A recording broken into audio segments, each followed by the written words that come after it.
क्या oral sex से होने वाला HPV वायरस गले के कैंसर का बड़ा कारण है? तो यस, ओरल कैंसर का रिस्क कहीं ज्यादा, और in fact throat cancer, pharyngeal cancer, larynx cancer, उसका रिस्क भी कहीं ज्यादा बढ़ जाता है।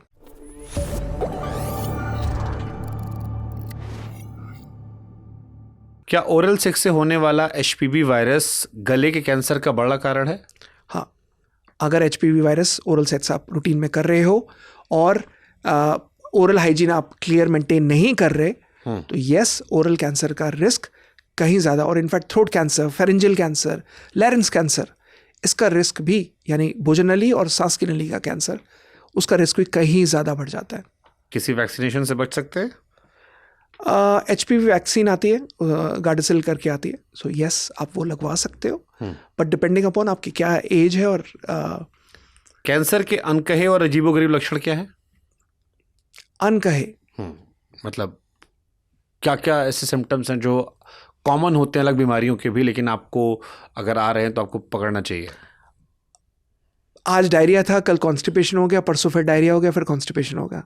Diarrhoea is alternative with constipation, सबसे बड़ा सिम्टम। लोग इसको इग्नोर करते हैं। कुछ भी खाया, लिवर वीक है, एकदम से वॉशरूम के लिए जाना पड़ा, भागना पड़ा, ये कैंसर का रिस्क होता है। तीसरा, इर्रेगुलर पीरियड्स होना, वो कैंसर का रिस्क होता है। चौथा, जनरली दांतों के बीच में गाल का कटना बार बार, और उसके बाद वहाँ पर एक वाइट तरीके का स्पॉट हो जाना, जिसको हम ल्यूकोप्लेकिया भी कहते हैं, या इरेथ्रोप्लेकिया, रेड स्पॉट हो जाता है, और उसको लोग इग्नोर करते हैं। वो सीए बक्कल म्यूकोसा या सीए चीक का लक्षण हो सकता है। बार बार छोटे छोटे स्पॉट्स हो जाना शरीर में, और वो जिसमें ब्लू स्पॉट्स छोटे से हो जाना, और फिर उसके बाद कुछ टाइम के बाद चले जाना, बट फिर दोबारा हो जाना।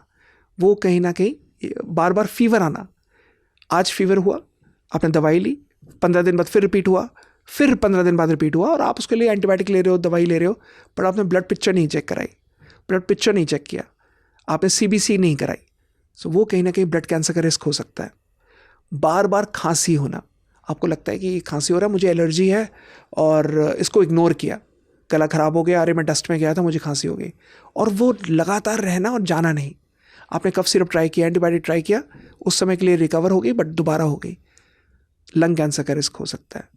सो कई सारे नॉर्मल सिम्टम्स हैं जो आए दिन, जिसका डिफरेंशियल डायग्नोसिस, मतलब जो दूसरी बीमारियों जैसा दिखने वाले सिम्टम्स होते हैं, बट अगर आप उसको इग्नोर करते हो, दूसरी कैंसर जैसी बीमारी का भी रिस्क बढ़ जाता है। क्या टैटू करवाने से भी कैंसर खतरा होता है? बहुत सारे लोग पूरी बॉडी में टैटू करवा लेते हैं, और आप कह रहे हैं नेचर से जितना दूर जाओगे उतना कैंसर करीब, तो क्या वो खतरनाक होता है?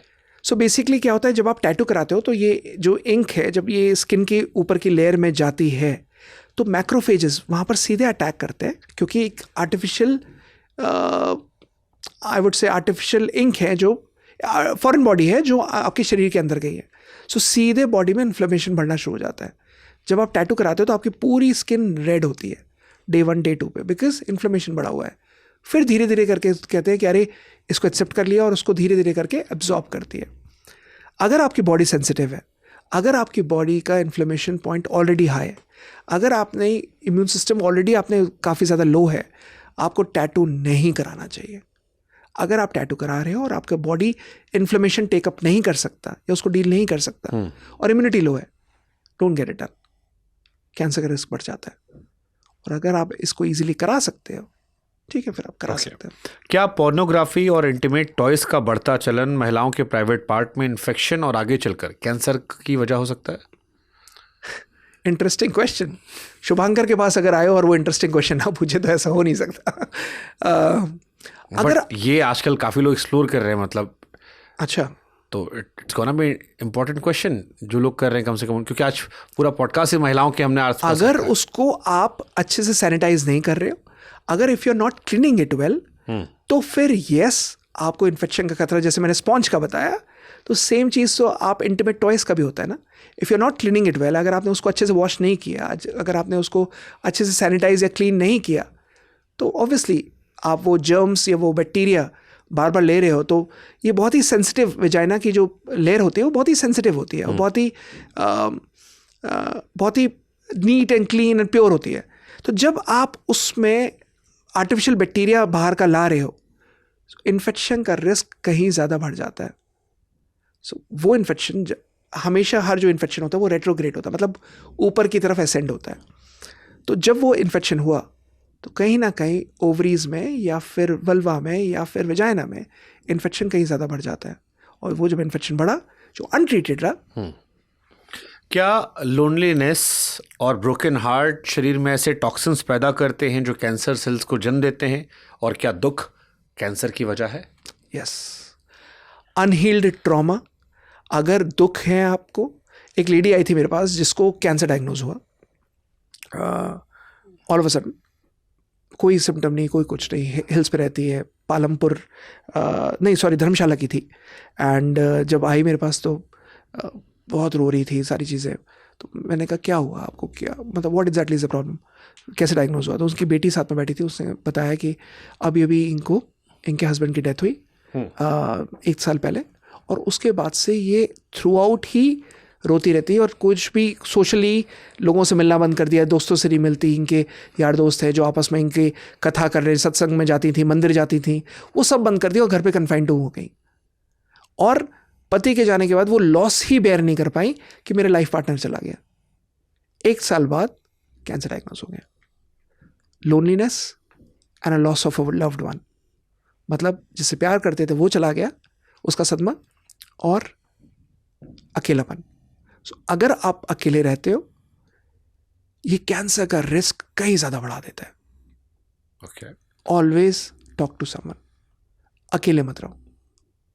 दूसरा, अगर हो सके तो जो भी इमोशनल ट्रॉमा है, वो कहते हैं ना कि अरे यार भूल जा आगे बढ़, भूल जा आगे बढ़, take it out, it's okay, process. एक कहावत है, प्रोसेस द पेन. लाइफ में किसी की भी अगर डेथ हो गई है जो आपके बहुत अजीज था, जो बहुत प्यारा था, कोई भूलने की जरूरत नहीं है. याद रखो, धीरे धीरे करके प्रोसेस करो, रिलीज आउट करो. अंदर इमोशंस को मत रखो. शरीर का हर सेल की मेमोरी होती है. Every cell has a memory. आप भूल जाते हो, सेल्स याद रखते हैं, और जो सेल मेमोरी याद रखती है वो किसी ना किसी बहाने से बाहर निकलती है. कैंसर उसका सबसे बड़ा कारण है. अनहील्ड, अगर आपने इस सेल की मेमोरी को हील नहीं किया, मतलब वो इमोशन को वेंट आउट नहीं किया, बक दो, बोल दो, दोस्तों से शेयर कर दो, डेली रोना 1 महीने तक रो लो, कोई दबाने की जरूरत नहीं. मत रो मत रो, जो बोलते हैं ना परिवार में, मत रो, चुप हो जा, भूल जा उसे, आगे बढ़. नहीं, 1 महीने, 2 महीने, 4 महीने, जितना लगे do it. But then cell की मेमोरी को भुला दो. शरीर को याद मत रहने दो, खुद भी वेंट आउट कर दो.